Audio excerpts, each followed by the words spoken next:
Hi, good afternoon. My name is Mark James Kaka Clement, and I want to speak to you about DNA extraction and sequencing. What's DNA? DNA simply means deoxyribonucleic acid. It's a chemical substance or self-replicating material that is found in the cells of both plants and animals, and it carries genetic information. It's a long molecule, a thread-like chain of nucleotide that contains our unique genetic code. It's the blueprint of life. Plants, animals, bacteria, they all have DNA in the cells. DNA consists of genetic instructions used for growth, development, reproduction, and functioning of all non-living organisms or systems.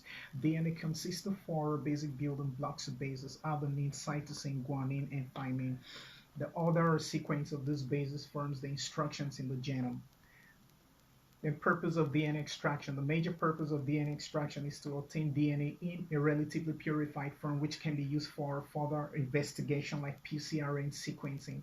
PCR simply means polymerase chain reaction. It uses an enzyme known as tag polymerase, Thermus aquaticus, to rapidly propagate or multiply small fragments of DNA, while sequencing is a technique that is used to determine the precise order of nucleotide in a strand of DNA.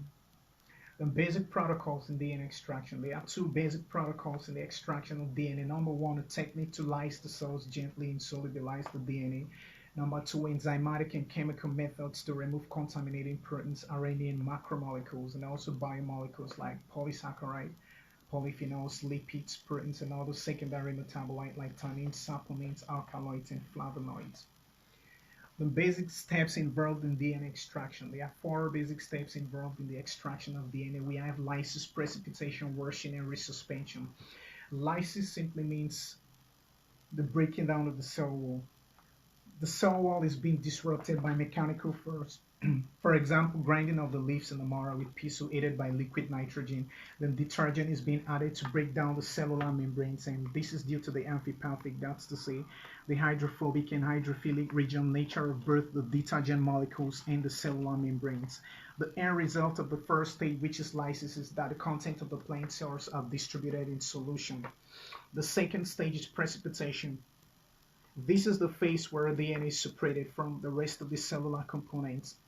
It involves the use of phenols and chloroforms to remove proteins from DNA. Both phenols and chloroform, they are protein denaturants. They denature protein and dissolves the denatured protein.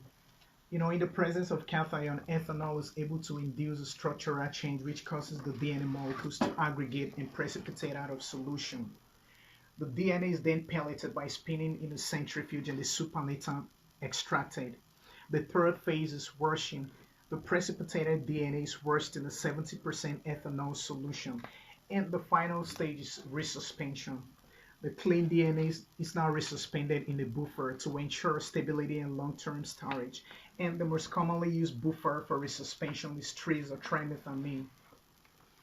The basic steps involved in RAPD: extraction of highly pure DNA, addition of single arbitrary primers, polymerase chain reaction PCR, and separation of fragments using gel electrophoresis. In conclusion, DNA extraction is a technique by which DNA is separated from proteins, membrane, and other cellular materials contained in the cells from which it is recovered, and the DNA extraction process requires careful handling of biological specimens so as to prevent sample contamination and crossing over. Then recommendation: the CTAB protocol, CTAB, cetyltrimethylammonium bromide, is extremely recommendable because it enables the isolation of high-quality genomic DNA which is amenable to RAPD, rapid amplified polymorphic DNA, restriction, digestion, and amplification of plants barcode genes. Thank you for listening.